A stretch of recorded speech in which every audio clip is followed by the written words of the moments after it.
Have you heard from your ex since the divorce? One of the women seated at the table asked Brooke, sipping wine from a beaded glass. The ladies were seated comfortably on the terrace of the Travelers' Inn. Brooke Puckett thought for a moment before replying. No. Since I kicked him out and handed him the divorce papers and restraining order, I haven't seen or heard from him. He tried to talk to the kids, but they ignored him after I explained what he had done to us. Ellie, new to the group, wondered, was it a bad break? I feel like there's still a lot of pain in it. When did the divorce take place? A year ago. That asshole fought him for a year. When he noticed the kids didn't want anything to do with him anymore, he just gave up, signed the papers, and left. But all in all, he's been gone for 2 years. Good riddance. Brooke said this with venom in her voice. Ellie's next question was obvious. Why did you do it?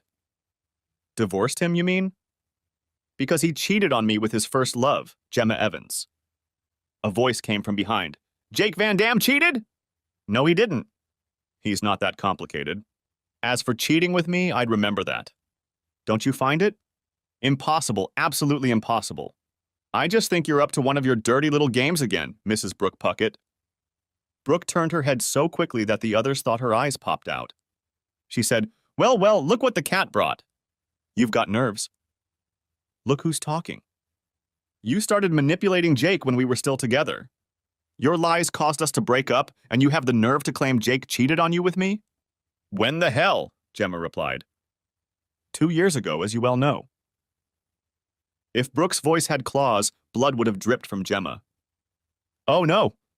If I'd had sex with Jake, I'd remember, wouldn't I? 2 years ago, I was 5,000 miles away, in Edinburgh, Scotland, studying general linguistics and tutoring non-English students. And I can attest to that with more justification than you can attest to being here at the moment. I'm back for a week after a 3-year move across the pond, and before that I taught high school on the other side of the country. Brooke turned white. This scenario was not what she had envisioned, and it was very bad news for her. If it wasn't Miss Evans, then who was your ex cheating on you with? Brooke cornered, bit her. He cheated on me and I kicked him out. Gemma wasn't finished and replied, And I think in the process of tarring and feathering you made it so he couldn't live here anymore. I think even his parents were fooled by your antics. I, for one, don't believe for a second that he was fooled at all, but was only following you. Are these children his? I could ask. But I have to go. I have things to do, people to talk to. Jake's parents, for instance. Brooke went white again. Don't you dare! I'll make your life hell. Gemma looked coldly at the once gorgeous woman, smirked, and said, Life hasn't been kind to you, has it? You need too much makeup to make yourself look presentable. Anyway, you shouldn't spread your feathers. You might get tar all over them. But I am obliged to pay a visit to your former in-laws and let them know that I have an alibi for the whole dastardly cheating incident. I bid you farewell. Gemma walked towards the exit and turned around one last time. Brooke, Jake didn't cheat, and I'm going to clear something up. Thank you for throwing him out. He'll be mine as soon as I find out where he is. About your threat? Don't be ridiculous. I'm leaving tomorrow for a new job, never to return to this nest of vipers. Now go suck lemons. With those words, Gemma walked to her car and headed straight for the Van Dam residence. The stately home was exactly as she remembered. 3 parking spaces by the gate. Just outside the gate were 2 giant ginkgo biloba trees planted by Jake's great-grandparents when they married and built the house. A long, shady driveway to the house and 3 wide granite steps to the door. Gemma got out of the car, opened the trunk to get her laptop, and walked to the door. She knocked and waited. The door opened and Jake's grandfather appeared on the doorstep. Yes, young lady? Good afternoon, Mr. Van Dam. I'm Gemma Evans. Do you remember me? It's been a long time. Yes, I remember you. Wasn't your name mentioned in connection with that trouble about Jake's marriage? Yes, sir. I am here to tell you that Jake could not have had an affair with me. I can prove that I was in Edinburgh at the time. The old man looked at Gemma with piercing eyes, weighing her words. Gemma felt as if her soul was exposed under that gaze. Finally, he said, Call me Rufus. Senior. He said it with a twinkle in his eyes. Yes. It is very good and brave of you to come. My son and daughter-in-law are sure that Jake is the culprit. Am I? No. He's not capable of such a thing. May I ask why you want to prove his innocence? Gemma had a strong suspicion that this man would recognize any lie coming from anyone, and that lying to this man would humiliate him and herself in his eyes. So she answered honestly, Jake doesn't know it yet, but I'm going to be the next Mrs. Van Dam. But first I have to find him. Do you happen to know where he is, Mr. Van Dam? The old man's eyes gleamed mischievously as he replied, He's not in touch with his parents or his brother and sister, and I promised him not to tell anyone that he's at St. Christopher's Crossing now and is doing fine at the university there. But I can't be wrong when I say that you are a beautiful woman and not a man. Now that's our little secret. Don't spoil the fun? No, sir. I'll let you in on another secret. I was offered a job at the same university, and I accepted, so I'll be sure to run into him. From somewhere in the back of the house came a voice. Dad, who's there? Don't let them sell you what you heard. The old man grinned and turned to Gemma. Do you know where the kitchen is? Gemma nodded, but when she turned, she almost ran into Jake's mother. You have guts, she shouted. Ruin my son's marriage and then come into this house uninvited. Get out! Jake's grandfather immediately intervened and bellowed, Anna, she is my guest, and I will hear her out. She claims to have been abroad during this whole sordid affair. Anna Van Dam immediately deflated and looked at Gemma. What? I don't believe you. Gemma picked up her laptop, smiled at the old man, and said, I'll show you. An hour later, Gemma was looked at by a very upset mother and a very angry old man. What now? Whispered Anna. Gemma decided to tell the truth again. I don't know. I'll leave this pit tomorrow. Jake and I became fast friends and were on our way to becoming friends, if you can call it that. That was until Brooke came along. Gemma told her story of how she lost her friend and soulmate to Brooke. She didn't expand on her suspicions about the sudden pregnancy. It was up to Jake to do that if she could find him. Anna was appalled by the machinations of the mother of her grandchildren and decided that her husband, Jake Jr., should meet the woman too. She asked affectionately, Would you like to stay for dinner, my dear? Also, I would like you to tell this tale of woe to Randall, my husband. Gemma politely declined, saying she had to get ready to travel to her new job. At the same time, she would not tell Anna where her new job was located. As Gemma said goodbye, Anna looked away for a moment. Gemma, when or if you find Jake, let us know. It seems like we've been making bad decisions and mistreating him. I really want my youngest back. Gemma replied softly, If, or better yet, when I find him, I will pass on the message, but it is not in my authority to reveal his whereabouts. Jake disappeared for a reason, and it's obvious he doesn't want to be found. With those words, she walked to her car. Halfway there, she noticed a man approaching. Shit, Jake's brother! It flashed through her mind. She looked at the man.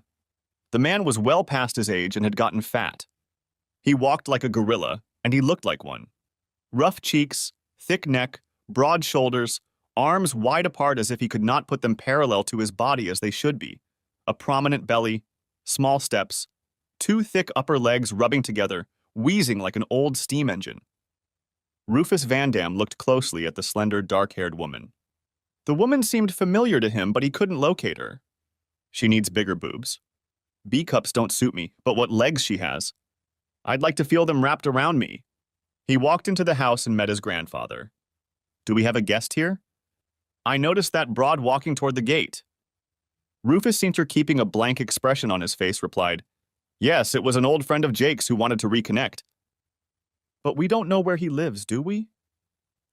That worthless, cheating son of a bitch. Young Rufus said, thinking, Put that on thick. I still need him out of the way and as far away as possible in every way.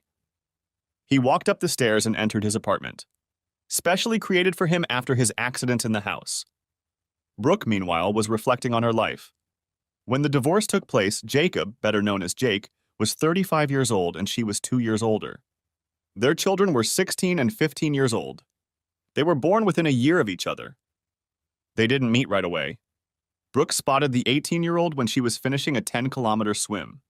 She didn't dignify him with a glance at first, until that dark-haired girl came up to him and started helping him out of his wetsuit. That got her attention. Suddenly, he looked gorgeous. She watched the couple closely. The guy had reddish-brown cropped hair, green eyes and an oval face with a well-defined nose over generous lips.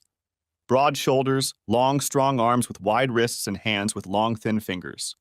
Narrow hips and very muscular legs completed the picture. As the girl began to towel him dry and he raised his arms, she noticed how his muscles tensed. She later learned that Jake had the physique of a swimmer. Lots of strong muscles under a thin layer of fat, thick enough to hide how strong he really was. That's when she decided she wanted him and started planning how to make it happen. The fact that the girl was probably his girlfriend didn't deter her. It took Brooke 6 months to break through the shy man's barriers. As luck would have it, his girlfriend, who wasn't yet his girlfriend, was moving out of town, and it became much easier to manipulate the girl. Finally, Jake suggested that she meet his family for a monthly family barbecue. Brooke now knew that he was the youngest of 3 children and a late addition to the family. His brother was 6 years older and his sister was 4 years older. At the barbecue, she looked at the 2 brothers in amazement. They were the same height, hair color, and about the same face, but that was where the similarities ended and the differences became obvious. Rufus outweighed Jake by at least 60 pounds. Whereas Jake was elegantly built and didn't have too much noticeable muscle, his brother was built like a brick house with large, bulging muscles. Also, whereas Jake was a bit of a talker, taking his time to answer and speaking softly and measuredly, his brother was all hype, boom, and superficial communication. Rufus turned his attention to the pretty girl of his stupid younger brother. He despised the brat. He thought he was too smart to like him. He decided to give the young woman a little more attention, a little more love. It took Rufus 2 weeks, lots of gifts and attention, to get Brooke settled into a decent hotel. After a month, she realized she had missed her period. When she asked Rufus, he laughed in her face. "You should have taken the pill, you stupid bitch," he told her eventually. The only men Brooke had dated were her first boyfriend and Rufus, but after Rufus, she decided she could easily handle Jake. 3 months later, Jake and Brooke were married in a small ceremony, and Brooke had been happy as a clam in her shell ever since. She had a caring husband and a bad boy as her lover. Jake was wonderful in bed and a good provider, and she had a lover on the side. Just for quick and dirty sessions of casual fornication. Rufus was so small, his secretions were so insignificant, and it was over so quickly that even his scent didn't linger. The fact that she didn't always come didn't bother her in the least. She enjoyed getting away with it. 13 years later, his lifestyle caught up with him, and trouble befell Rufus. The long and heavy use of muscle-enhancing substances had finally presented its bill, and the bill was steep. His heart. He had just collapsed at the gym, and was lucky enough to have a nurse working out next to him. That one immediately started resuscitating him. He continued to do so until the ambulances arrived, and an automated ventilator was placed over Rufus. When doctors arrived at the hospital, after a few quick tests, they concluded that he had a ruptured myocardium caused by prolonged and excessive use of anabolic steroids. He was immediately sent for surgery. Rufus was discharged from the hospital as a man in a different body. The pronounced musculature was gone. He was flabby and in very poor condition. He soon realized that he would need constant and long-term care. Over the course of several months, he began to groom Brooke. He belittled Jake, telling Brooke that she should not have to put up with financial constraints and demand that Jake increase his income, that she deserved better, and he, playing the victim, was exaggerating his suffering. Gradually, his campaign had an effect. Brooke began to change her behavior toward Jake, and not for the better. She began to pick on him. At first, minor domestic irritants were enough to set Brooke off. A little later, she wanted her own car because the old junk wasn't something she wanted to be seen in. Brooke didn't notice what she was doing to Jake. Then again, she'd never pushed him this hard or this far. She faltered when Jake just walked away in the middle of a prolonged tirade. The kids had already run out of the room, wondering aloud when their father would stop taking hits. "Come back!" she shouted. "I'm not done with you yet!" "Come back, you hear me?" Jake simply walked into his small office, closed the door, and turned on his laptop. A few minutes later, Brooke walked into the office. Jake looked up and growled, "Get out of here!" At that moment, Brooke realized that Jake had reached his limit, and if she kept pushing, he would retaliate. She, after being married to Jake for almost 15 years, never realized that he was one of those men who kept taking the hits in stride. It was only when his fingers were on the edge of the ravine that he would step back and react. When that happened to these men, they would start fighting back and explode without any warning. Jake looked into the rift that Brooke had torn in his soul and realized it was too deep. He'd had enough. He needed to protect himself. Jake had always known that Rufus would inherit the family company. It was a successful company that supplied the aviation industry with specially designed parts when there was a need for an airplane to perform above a guaranteed safety level.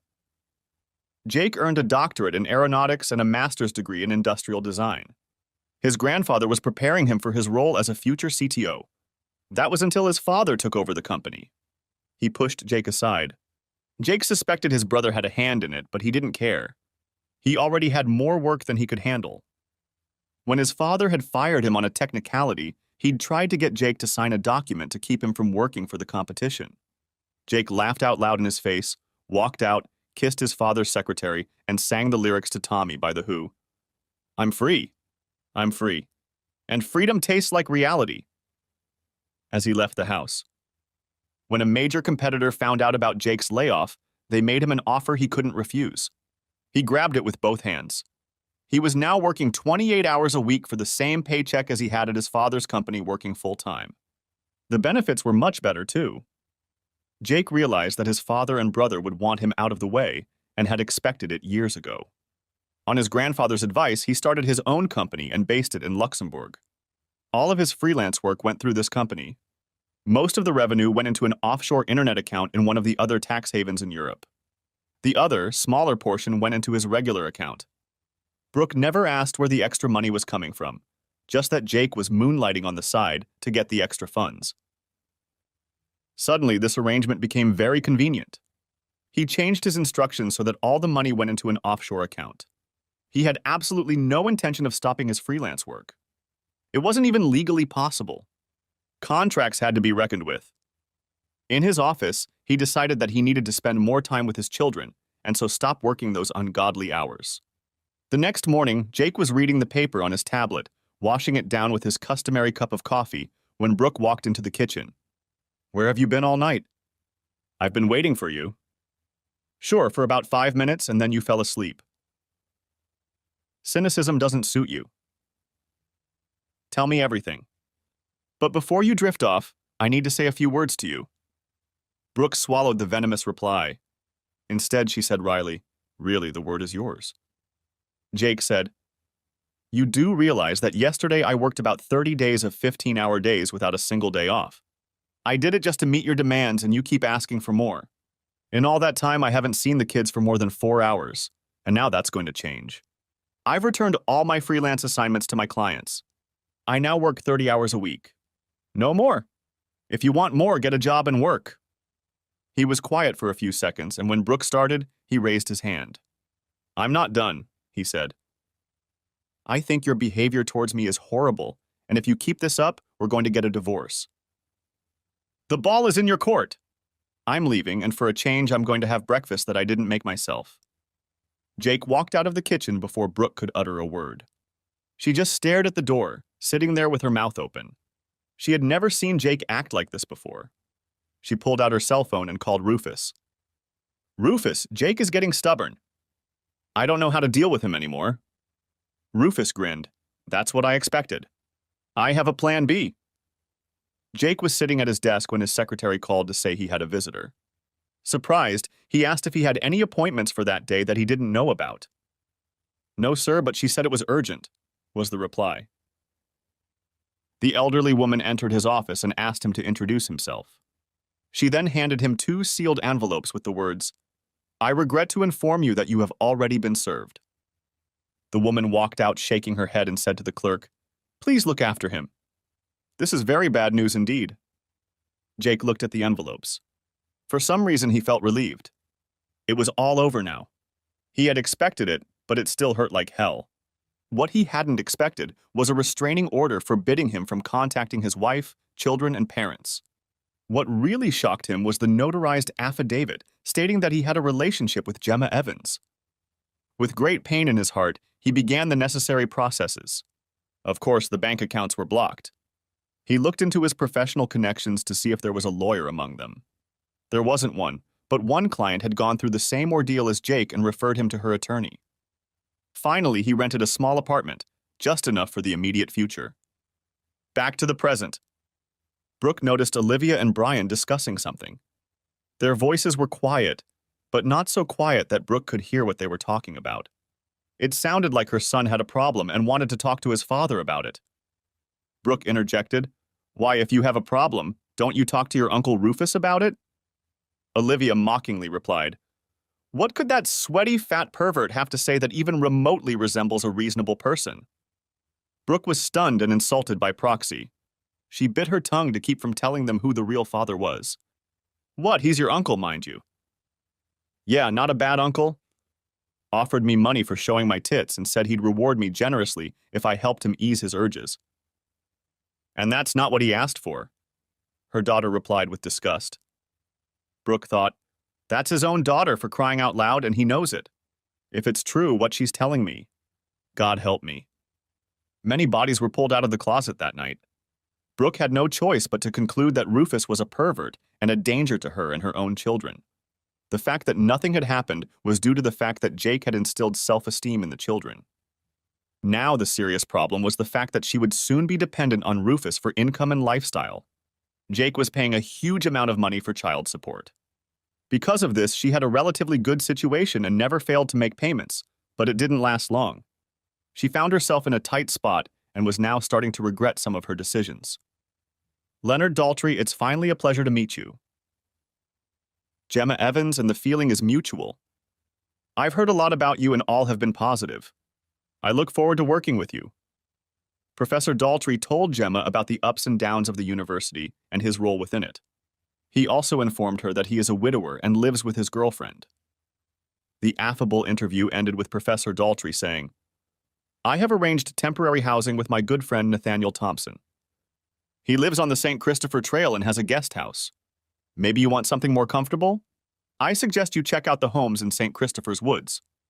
There are a few houses around the lake there and a few parcels of land with building permits for university employees, although I can tell you that the best lot is already occupied by our part-time amanuensis." The professor looked at him wistfully and continued, "Perhaps I'll hire you. This man does an excellent job with children who aren't very gifted or have behavioral or learning problems. We recently got a special learning center. He helped design it so these kids can reach their full potential. I would love to have him as one of the teachers there. However, he is a very private person. Contact with him is not welcome, and so far he has declined my offers." Gemma has been exploring around St. Christopher's Wood. After 2 months of acclimatization, she decided that this was the place she wanted to stay for the long term and began looking for the right house. Nadia Thompson accompanied her. Suddenly, they came to a sign. It read, "Land for sale." Below it in smaller letters. The building permit had already been obtained. Gemma exclaimed, "What a beautiful place. I could live here. But who would design a house that would fit in with this surroundings, let alone build it?" Nadia grinned. "I know a man. He's becoming a good friend of ours. He's an aeronautical engineer and designer. You should see the house he designed for himself and is building himself. He's a bit of a recluse, but when he thaws out, he turns out to be very good company. I'm having him over for dinner on Friday. You'll be able to meet him if you want to, of course." "I'd love to," replied Gemma cheerfully. Meanwhile, at the Van Dam house. "Grandpa?" Brooke asked in a thin voice. Rufus Van Dam. Senior scrutinized the face of the woman sitting at his desk. The mother of his great-grandchildren, only born to the wrong man. He was a keen observer of human emotion and noticed she was very upset. "Yes, dear. What's the matter?" "Do you happen to know where Jake is?" asked Brooke uncertainly. "Honey, I'm not going to answer that question either affirmatively or negatively." "Why are you asking? Trouble in paradise?" The question caught Brooke off guard, and she almost whispered, "Yes," but swallowed her tongue in time. This reaction did not go unnoticed by the old man. "Time to chop the axe for this lady." In a steely voice, he continued, "Rufus has some very nasty character traits, don't you think? And his addiction to those steroids doesn't help at all." Brooke stammered, "I don't know what you mean, honestly." Rufus Sr. grinned. "Don't play games with me, young lady. I may be old, but I am far from decrepit as my son and eldest grandson like to think. I know those two adorable children of yours don't have Jake's genes. What? How dare you? Exclaimed Brooke. Don't mess with me, young lady. I'm willing to put my entire fortune on the line. What color are your eyes? Blue. And Jake's? Green. And both your children? Brown. There you go. It's almost genetically impossible. They look like they belong to Jake, because Rufus and Jake look like each other once too. But Rufus has brown eyes and you spent a lot of time in his bed. Brooke felt the world crumble beneath her. She gripped the backs of the chairs until her fingers turned white. She tried to say something, but her tongue refused to obey. Grandpa was relentless. You're on your own. You put yourself completely at the mercy of the wrong man. You let him manipulate you and your children. And now that the outcome was not what you expected, you want Jake back in the saddle? Whether or not I know where Jake is, I'm not going to help you. Now get out. When Brooke left, Rufus Sr. stood in front of the window for a long time thinking, maybe it's time for me to write that long letter. The two women had become friends since Gemma had been boarding with the Thompson couple, but she had never been invited into their home until now. Waiting for an answer to her knock on the door, she looked around. She was a little nervous. The door opened. Oh, hi. You must be Gemma. I'm Nathaniel, but everyone calls me Nathan. Only Nadia, when she gets mad at me, calls me Nathaniel. Come on in. Nadia's in the kitchen. Gemma was a little shocked when she saw the scar running down the handsome face.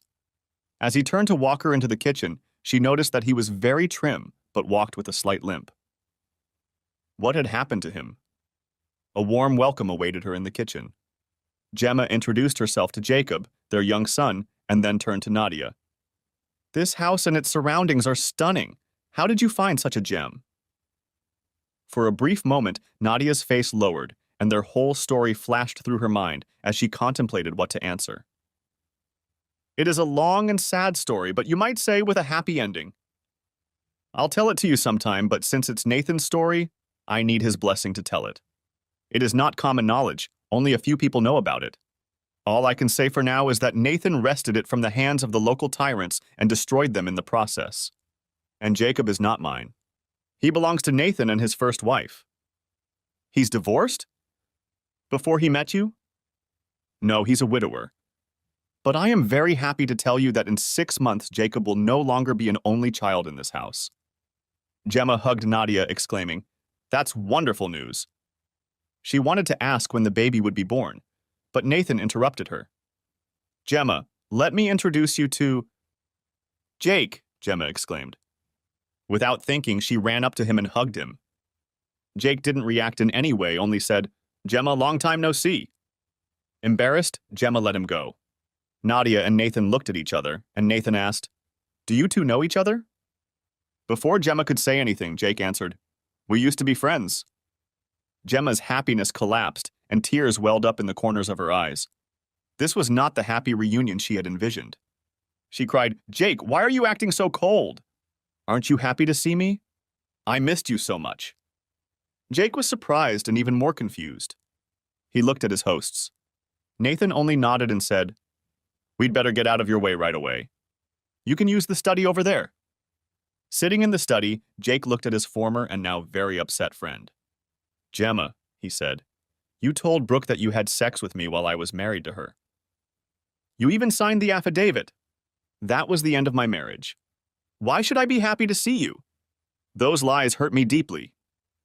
It suddenly dawned on Gemma how deep the deception had gone.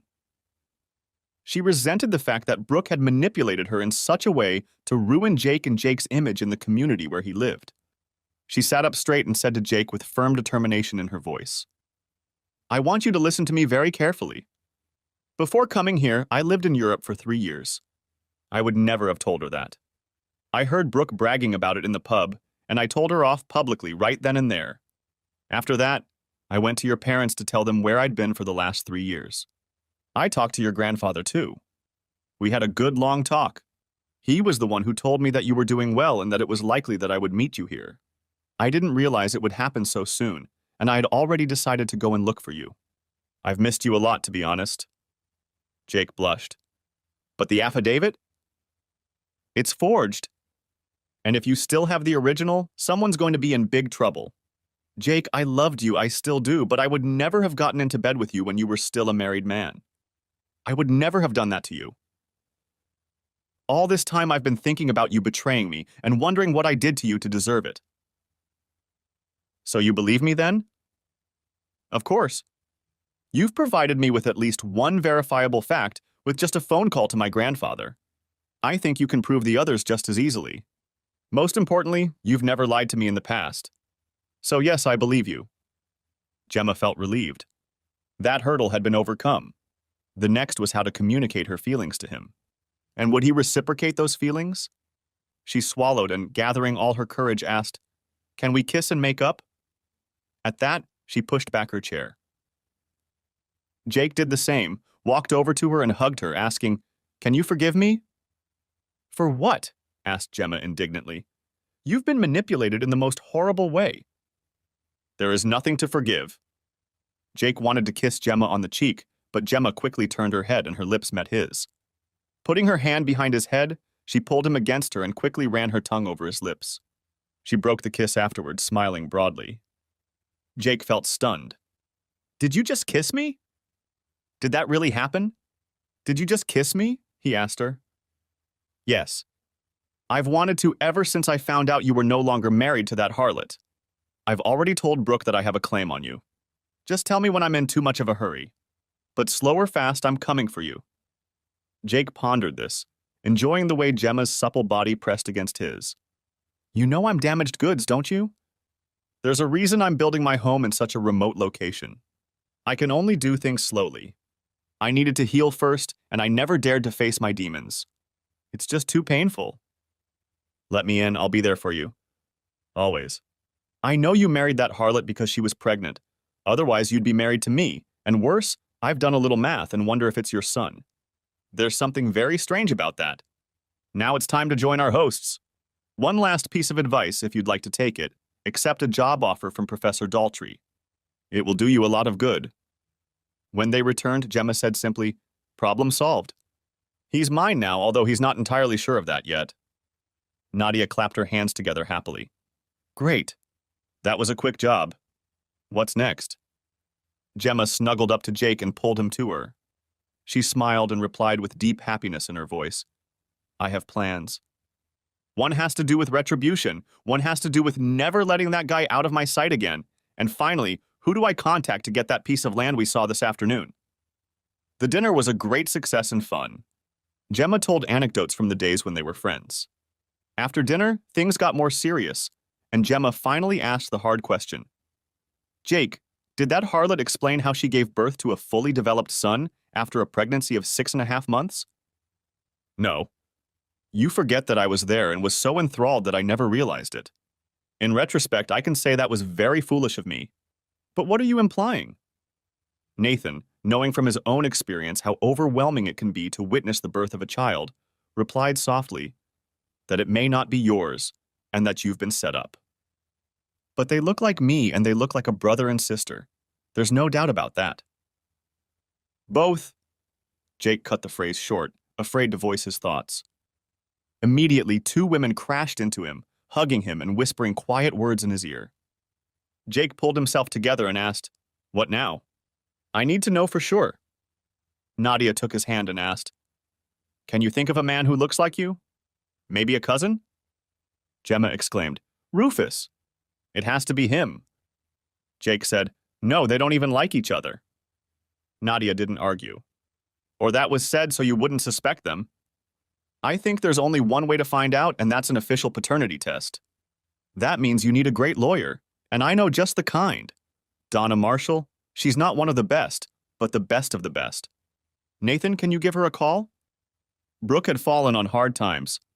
2 weeks after Jake's grandfather had explicitly told her that he wasn't going to help her find Jake, she still couldn't find a way out of the situation. She didn't want her children to never see Rufus again, but she still needed him, if only for the money he brought in. She was making dinner while the kids were doing their schoolwork when there was a knock on the door. She looked through the small window and saw a man and a woman standing on the other side of the door. She opened it and asked, "Can I help you?" The woman asked, "Are you Mrs. Puckett? Mrs. Brooke Puckett, ex-wife of Mr. Jacob Randall Van Dam?" "Yes." What's the matter? The man now answered. I have a warrant. We need to take DNA samples of your children. Failure to comply with this warrant will result in arrest. What? Who? Why do you need DNA samples from my children? For a paternity test, the woman said simply, and in doing so knocked the ground out from under Brooke's feet. Brooke had always had a vague hope that children might be the only reason Jake would come back to her. The other, very important reason was that Jake was paying a huge amount of child support. If he found out that the children were not his, the payments would immediately stop and she would lose her comfortable lifestyle.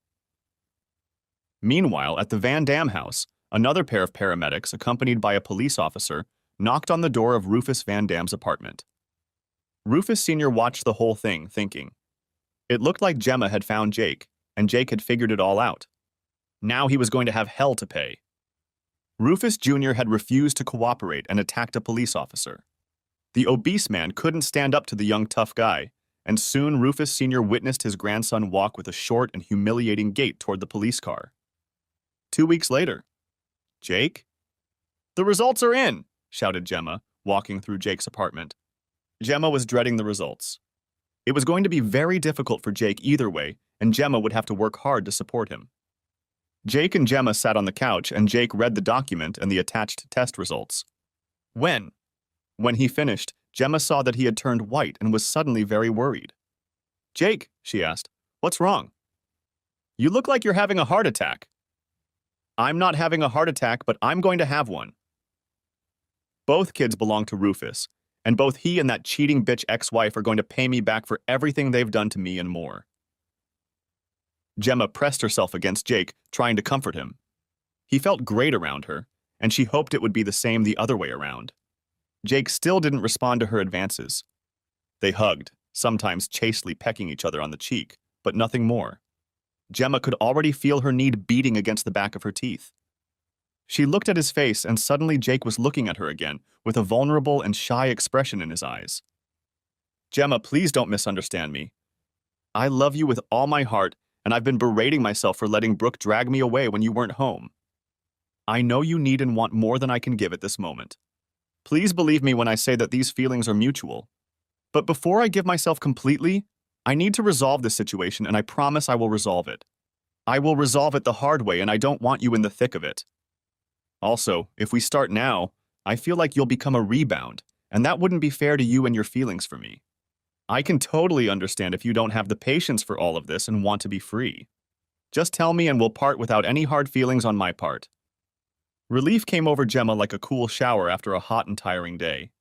She knew from the past how difficult it had been for this shy man to express his deepest emotions, and she acutely felt the deep love supporting those words. She gave herself a few seconds to savor these feelings. Releasing her hand from behind Jake's back, Gemma drew his head down and kissed him like she'd never kissed a man before. Softly, with a light touch of her tongue on his lips, and with all the love she had to give to this gentle and beautiful man. Jake felt as if a 9-volt battery had been applied to his lips. He was shocked for several reasons at once. The first was the obvious, and the second was that Gemma didn't want to take the way out he'd offered. She said softly, almost touching his lips, "Nonsense, Jake.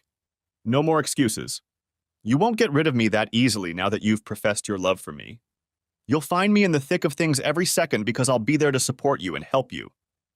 Jake put his arms around Gemma, kissed the top of her head, thinking, "God, she smells so good," and whispered shyly, "Why don't you put off building the house until this mess is resolved one way or another? You probably won't need it by then. I might as well modernize and expand my house to suit your wishes." Gemma was stunned. Had he really just offered to let me move in with him? She decided to ask.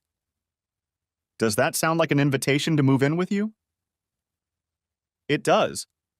You've just committed yourself to me, and I want you to know that I'm just as committed to you. If you want a ring and the appropriate ceremony that goes with it, I'll agree. But to me, marriage is an empty phrase. If we tell each other we're a faithful couple for life and jump the broom, it's just as valid to me. Yes, I want the ring. I want a ring as the symbol he's always personified in all its simplicity. So I want a small, simple, plain, ordinary, unadorned gold wedding ring, and I want you to have exactly the same. I'll bring the broom as soon as you pay your fee. That same week, Jake and Gemma sat in Donna Marshall's office while Jake explained that he wanted payback by napalm. Donna patiently explained that she was in no position to help. Jake needs a shark, or rather a bull shark. One capable of navigating the murky waters and attacking unexpectedly and effectively. However, Donna knew someone, a coworker of hers, who had been in a similar situation as him and despised those vermin who did it to others.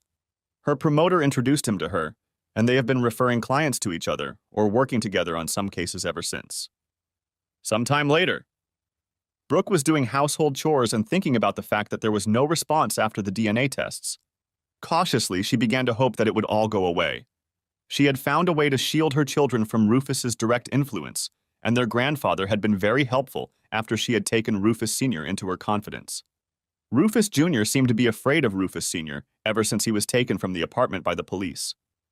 Suddenly, her peace of mind was shattered by a heavy knock on the front door. She went and opened the door, and there stood Rufus. His face was purple, and his thick figure was shaking and trembling. He shouted at her, "What is this?" waving a stack of crumpled documents in his hand. Brooke took a few steps back. "I don't know." "You tell me." Rufus shouted, "That asshole brother is demanding a huge sum of money from me for raising my children, and to enforce those demands, he has confiscated all of my property." Brooke staggered into the house and sank into a chair. Good God. Jake is awake and prowling. Now that he knows the kids aren't his, he's in for one hell of a payback. If he goes after me too, I'm finished. Edmond Dantes would be a teddy bear compared to Jake. She became very scared as her luxurious lifestyle came to an end. Rufus Jr. was still ranting when there was another knock on the door. Brooke tried to ignore it, but the knocking grew more insistent. She took a deep breath, got up from her chair, and walked to the door. When she opened it, she saw a small man with a hat, round glasses, and a mustache, something reminiscent of Professor Calculus from The Adventures of Tintin. Behind him stood a woman with a video camera whose flashing red light showed it was active. "Are you Mrs. Brooke Puckett?" he asked. When she answered in the affirmative, he handed her an envelope and said, "You have been served. Have a good day," and walked back to his waiting car. With terror in her heart, Brooke watched them go until the car disappeared around the corner. Only then did she step back, close the door, turn around, and walk to her chair. The terror turned into a black seething swirl. She opened the envelope, and her fear grew even worse as she looked at the documents. There were DNA tests proving that Jake wasn't the father of any of the children, but his brother was. The next documents were demands for reimbursement of the money she had received in child support, including interest, and other demands because she had made him think the children were his and lured him into marriage with false accusations. The total amount of claims was staggering. There was another from Gemma Evans for falsifying an affidavit and one for defamation. Brooke had been in a panic until Rufus told her that the company would cover all the costs since the cat was out of the bag. After all, she was the mother of his children, wasn't she? Later that night, Brooke attended a family dinner. Rufus Jr. began to explain that they had developed feelings for each other, and Brooke was now his girlfriend. He would take care of the kids after their lawyers beat back the ridiculous demands of his idiot brother and his whore. His grandfather intervened gently. "You need to get yourself a lawyer. The company isn't going to pay for your deception and your girlfriend's deception. Jake has already suffered enough at your hands." There was silence at the table. Jake's father exclaimed, "Why not? He has a right to defend himself against these ridiculous accusations, doesn't he?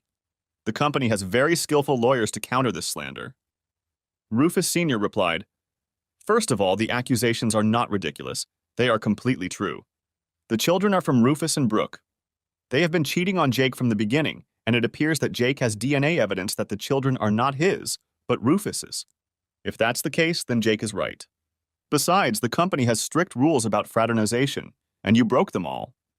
So if the lawyers take the job, it won't be to fight Jake, but to enforce the company rules that Rufus has been breaking for about as long as Jake has been married to Brooke."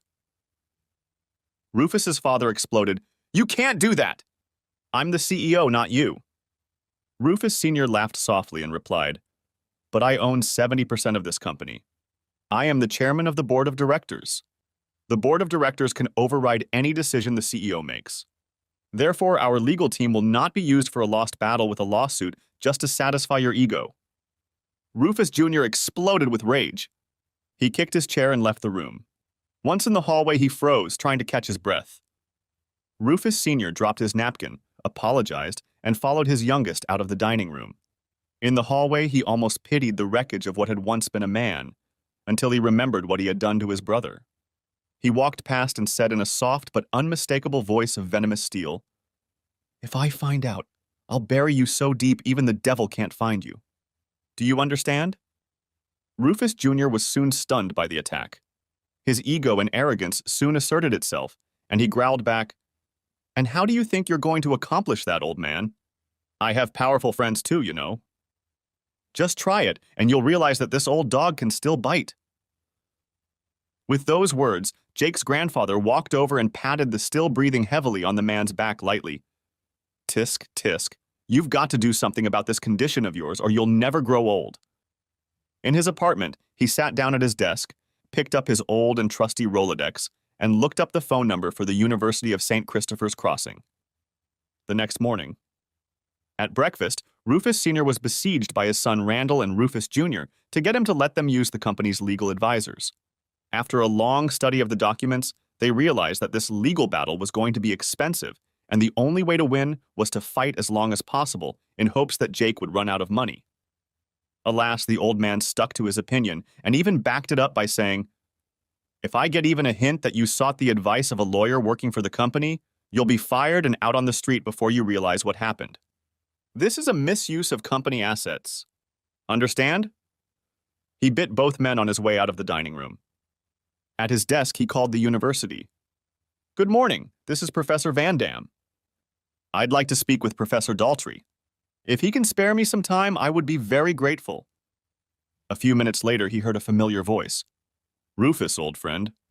I haven't heard your voice in a long time. How are you?" Rufus Sr. smiled but replied seriously, "Mentally, I'm fine. Physically, not so much. But more on that later. I need one favor that involves two people." "Always, my friend." "You supported me in that disreputable affair with that shorty, blackmailing university students into turning in work to his bed. You always had my back. Now I can repay you in kind." "I don't think you'll like that, Leon. I'm going to come to your house and try to steal 2 of your employees for my company. I don't have any other choice." "Which 2? "Jake Van Dam and Gemma Evans." "Oh," said Leon. "I understand your grandson, but Miss Evans?" "I had a chat with Miss Evans, and she told me that rumors had reached her about Jake's marriage and some foul play. She came to the house to rectify the situation and said she wanted to track down Jake since he was divorced. Judging by the commotion in my family, she found him, and I seriously believe they've already connected." "You wouldn't be wrong. When are we going to see each other?" "I'm asking to make them available when you want to talk to them." "Is it a 2-hour drive?" "I can be on my way within half an hour. I would like you to be present as well. Is that possible?" "I'll make it possible." "You seem to be in a hurry." "Yes," Rufus Sr. replied simply. "I'll see you in a few hours." Later that day, Leon was shocked by the appearance of his old friend. He looked frail and tired, but his voice was strong and his eyes still sparkled. Before Leon invited Jake and Gemma into his office, the older men had a tense conversation. Jake, Gemma, Leon, and Rufus Sr. sat in Leon's office. The reunion between Jake and his grandfather was bittersweet. Regret that the reunion had taken so long and happiness that they could hug each other again. There was no need for introductions. Rufus Sr. began at once. "Jake, would you like to come to my place and take over the company?" A stunned Jake asked, "But Grandpa, why, what about Dad and Rufus?" Rufus smiled sadly and replied, "I am sick, and that sickness is progressing. I am now at the stage where I may not be able to stand up to this horrible couple who are now running and destroying my company. I know firsthand that you can lead a company. I've seen you in action." Jake looked shocked and grabbed Gemma's hand. "I don't know what to say. Why didn't you tell me?" "I have my reasons, Jake. But can you answer my question? Surely your girlfriend must be agreeable too." "But I'm building a house here, a family home for both of us, Grandpa." Gemma raised her head and looked at Jake. A family home? Who's talking about taking it slow now? Jokingly, she interrupted him. Do you want me to stop taking the pills? Jake replied, as soon as possible. I'd like to have a few kids of my own if you're willing to help me with that. Gemma jumped up from her chair and kissed Jake hard in front of the other two men. I took my last pill last night. Is that answer enough for you? Rufus's voice broke through the happy intermezzo. Jake and Gemma, may I remind you that you are still in the company? Also, Jake, the company office is less than an hour away from here. Jake looked Gemma in the eye. Gemma nodded subtly to Jake's acceptance of Rufus's offer to run the company. Jake turned to his grandfather. The question remains, what to do about my father and brother? Leave that to me. When you take over, they won't be able to give you any more trouble. You are not the only one who holds a grudge against them. When do you want me to take over? So you're going to do that? Run the company? That makes me so happy. Yes, Grandpa, we'll do it. But when? I am at the end of my life. Soon the symptoms will make themselves known, and the pain will become unmanageable. Because Leon witnessed his wife's horrible death, he and others have set up a small private clinic where end-of-life care will be facilitated. I plan to go there in about 10 days. I think shortly after that. Jake was silently pondering when Gemma asked, but what's the whole cloak and dagger thing about? I suspect Randall and Rufus will go to any lengths to preserve their way of life. Jake has already become a pain in Rufus's ass, and I've already had to threaten him because he wanted to use the company's law office to fight the lawsuits Jake initiated. Leon interjected. We've developed a fight plan to protect you two from Randall and Rufus. He looked at his old friend and asked, shall I do the honors or do you want to do it yourself? Rufus Sr. replied, you do it, I'm getting tired. Leon continued. Once Rufus passes away, a message will be sent to some trusted managers in the company's office, workshop, and factory. They will put the entire company on lockdown. I will write a little software similar to the infamous ransomware that will allow this to happen. The employees will be sent home for the entire time with full pay, of course. We've made provision for that. Jake and Gemma were stunned at the scale of it all. Jake asked, what about us? What is our role in this? Of course you will be informed too, but you must do nothing until the will is announced. That's when everything will be known and you can take over the company. By then, Randall and Rufus will be the least of your worries. Jake's grandfather sighed tiredly. We've already taken care of that. He raised his eyes to Jake and said, I'll write you a letter explaining everything. In the meantime, it's best that you remain in the dark about everything that's going on. Grandpa, will you let me visit you at the clinic? Asked Jake with a tremor in his voice. No, son, you'd better leave me alone. It won't be a pretty sight, and I want to be alone when I meet my maker. This is a farewell for us. One last question. Please take care of your mother. She, like you, is an innocent bystander. I promise, Grandfather.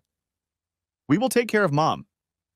With that, they said goodbye, and a very emotional Jake headed home with Gemma in his arms. It took some time at Jake's apartment before Jake and Gemma were able to digest this sad news. After a while, Jake said with a deep sigh, I'm going to miss the old man. He was like a father to me, much more than my father. He only had eyes for Rufus. The only response Gemma could give was to hug and kiss Jake, saying, I know. 2 weeks later, Jake had just finished negotiating with a contractor to finish his, now their home in the woods. When the sad news came, Jake wanted to finish the house as soon as possible, and Nathan had recommended this contractor to him as fast, quality, and reliable. After deciding to stay together, Jake remodeled the house and expanded it significantly. It will now be a 5-bedroom home with 2 living rooms and everything that goes with it. The house would be heated by a deep geothermal system, and the power would come from solar panels and 2 wind turbines. Jake was sitting in front of the house with the sad news in his hands when Gemma arrived. She tried to comfort him, but she only partially succeeded. Jake said he felt like something had been cut off of him. The next day, the probate lawyer called him to the reading of the will. Jake drove with Gemma and was getting ready for what was in store for him when he noticed a black sedan following him. He quickly steered the car into the parking lot next to the mall and was about to get out when a black car pulled up next to them. A woman got out of the car and gestured for him to roll down the window. Jake did so without turning off the engine or pressing the gas pedal until the woman showed her ID.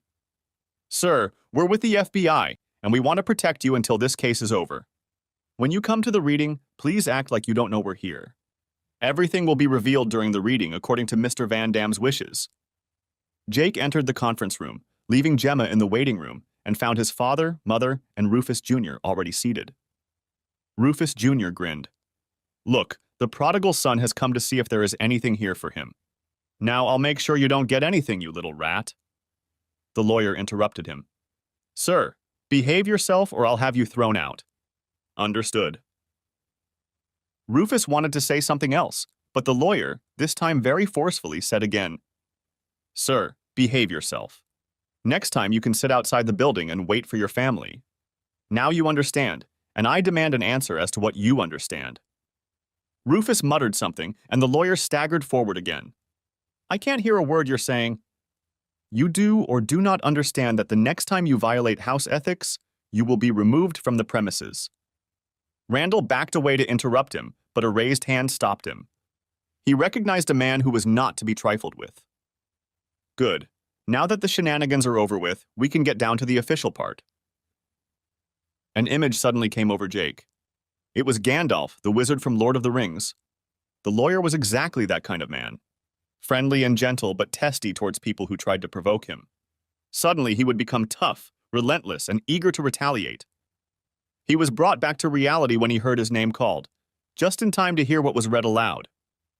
All of my property in this office is reserved for my only son, to Jacob Randall Van Dam, who will henceforth be my successor as chairman of the board of Van Dam Aeronautical Industries.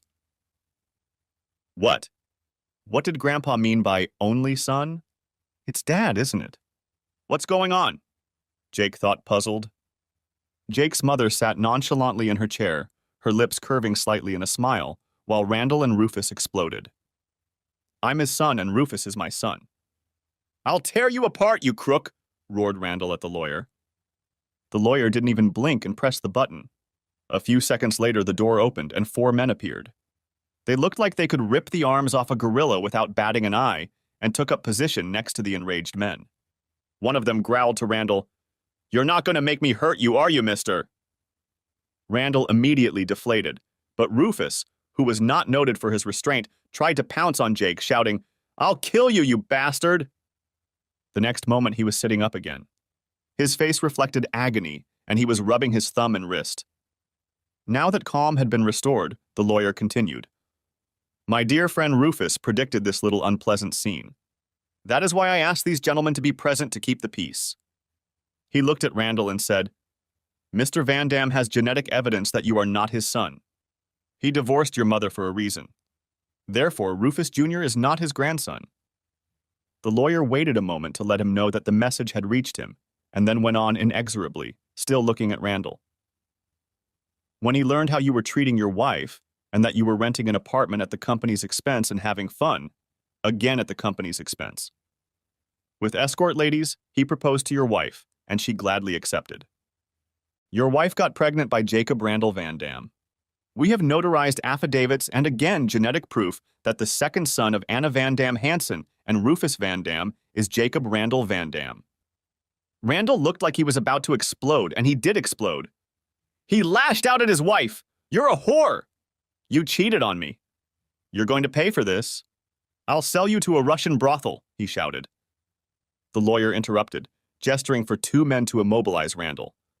At the same time, Rufus imitated a goldfish on land very well. The lawyer said to the men, Will you please admit this behavior and threats into evidence? And to Randall, you will do nothing of the sort. We have evidence of grand embezzlement committed by you and your son. You stole approximately $6 million from the company to support your dissolute lifestyle, not counting the money you both stashed away in the Cayman Islands. In addition, you sold security-sensitive technology to rogue states and competitors. So some of the government agencies charged with keeping this country safe, the IRS and the FBI, want to have an in-depth conversation with both of you about this. Whether you like it or not, you're both going to help them with their investigation. He looked at the 4 men holding Randall and Rufus in their seats and said, Would you be so kind as to escort these men to the exit and turn them over to the authorities? Brooke waited outside. She saw Jake walk in with this woman, Gemma. Gemma kept her word as she saw Jake give her a masterly hug. Half an hour later, her world came crashing down as she saw Rufus and his father being let out, read their driver's licenses, and taken away in separate cars. What happened here, Brooke thought.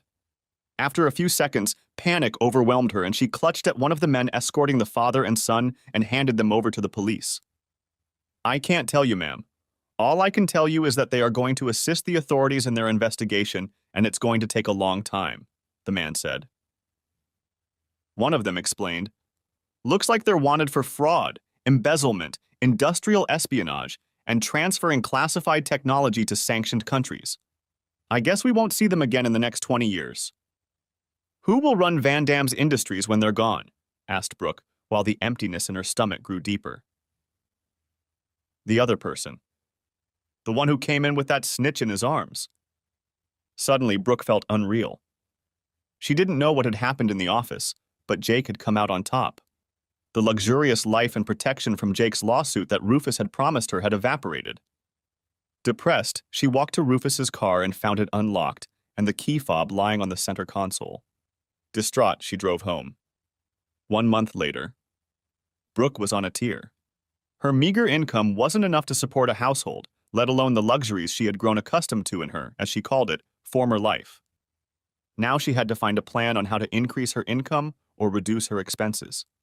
Of particular concern was the children's school fees. The only way out she saw was to try to get Jake to take care of the children, which meant she'd have to pry him out of that harlot's arms again. In her time with Rufus, she'd partied a lot, drank a lot.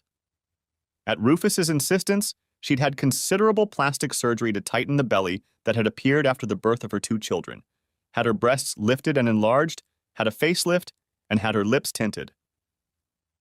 As a result, she had lost her natural look, which was what had attracted Jake. Now she looked like Singer Cher, but without the healthy glow. Brooke's skin was kind of loose and artificial. Brooke paid no attention to any of this and was sure she could replace that harlot Gemma without a problem. Early morning. Brooke was sitting in her car. She parked it so she could see who would be coming out of the house. If it was Jake, she would leave and come back another time.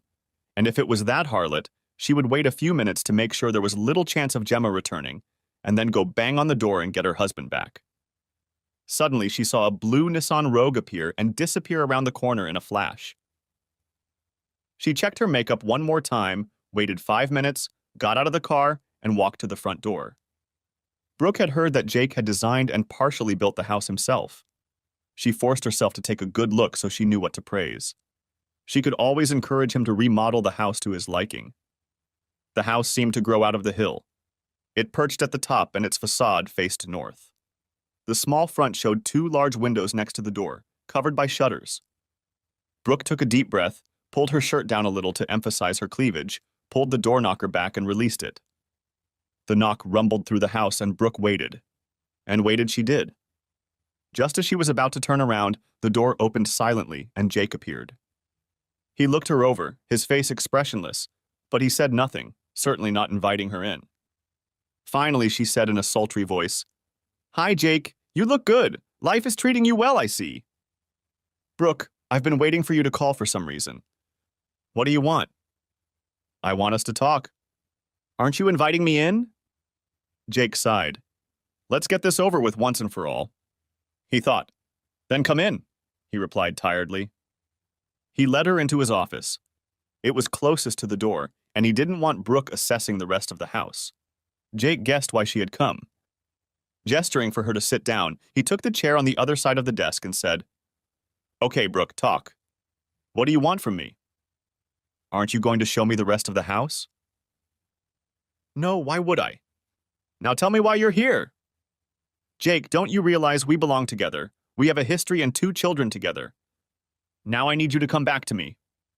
Jake looked at Brooke. A thought flashed through his mind. What's going on here? Is she going crazy? Out loud, he said, "We do have a history. But my recollection of that history is a hell of a lot different than yours. You must be out of your mind if you think you and I will ever get back together." Jake's answer didn't seem to bother Brooke in the least. "I admit I made a mistake, but there are still children to think about. I can't provide for them properly. They're not mine. I have conclusive evidence that they're from my half-brother. So why should I do this? You've raised them the longest and you've done a very good job of it. Rufus has never been able to take proper care of them. Jake sighed and replied, Don't worry. I'll take care of them. Only because my mother, their grandmother, asked me to. She begged me to take care of them, and I took care of them so that you couldn't get your greedy hands on that money. I certainly don't want to improve your lifestyle. Brooke stammered. This was not at all how she had envisioned this conversation. Jake had always been amenable to her demands, and she had completely forgotten about what had happened before their divorce. Now she'd hit a wall. She wanted him to take care of her children and herself. She tried a different approach. Jake, she purred, I know I've hurt you, but it's all because of Rufus's influence. Now that he's out of the world, we can be very useful to each other. Think what I can do for you. I know tricks in bed that would blow your mind. Dump that frigid witch and come back to me. We could have a good life. The four of us, like a family should. Jake was silent for a few moments, and Brooke decided she had won the battle. It had the opposite effect on the man in front of her. You look and act like a prostitute. Our past makes me think I should avoid you at all times. I'm not going to touch you, even in a dangerous costume. As for your children, I've arranged housing in St. Christopher's Crossing, since Olivia will be attending college there. Brian will be living with his grandmother until he goes to college there as well. You will not be able to properly care for him and provide housing for him, so I have taken care of that. However, you will not get a dime from me. In fact, you have an outstanding debt to me. Jake was silent for a moment, and Brooke was completely stunned by his outburst. Then he continued. If you try to resist, I will file a fraud and extortion report, telling the authorities that the children are not mine and that you ripped me off during the divorce because of it. Now get out. I'm done. As Jake fell silent, they both heard the door open. Gemma peeked out from around the corner and Jake said, Come in, my visitor is about to leave. A radiant Gemma entered the room with a very noticeable potbelly. She walked almost impetuously over to Jake and kissed him on the cheek. She whispered quietly so Brooke wouldn't hear. My suspicions proved correct. There are two of them. When Jake's smile grew even wider, Brooke couldn't hold back any longer. You're pregnant. She cried out loudly when she saw that her and Jake's plans had gone awry. Gemma and Jake looked at each other, and Jake nodded almost imperceptibly. Gemma turned to Brooke and said, Yes, I'm pregnant. I'm going to give Jake his own children. The children he has deserved for so long. Now I hear you're leaving? We need to make plans, remodel the kids' room. Suddenly, a quarter fell on Brooke. The kids? You mean... Gemma's face lit up. Yes, I'm having twins. I'm 3 months pregnant. I got suspicious when my belly started bloating so early. The first echogram didn't show both fetuses because one was hiding behind the other. This echogram showed two in their gender. She kissed Jake hard on the lips and whispered, Boys. Brooke said, You can't do this to me. Abandon me to my fate. Take my children, your niece and nephew. Jake decided it was time to drop all pretense of politeness and replied in a tone that Brooke knew all too well, but Gemma had yet to experience. I don't know who Olivia and Brian are to me. You tell me that and keep in mind that Randall was not the biological son of Rufus Sr., and I am not Randall's biological son, but from Rufus Sr. We have the same mother, though. Since Randall and Rufus Jr. were arrested, Brooke has had no contact with them. Anna refused to get close and wanted nothing to do with her. It became clear to Brooke that she was truly isolated and on her own.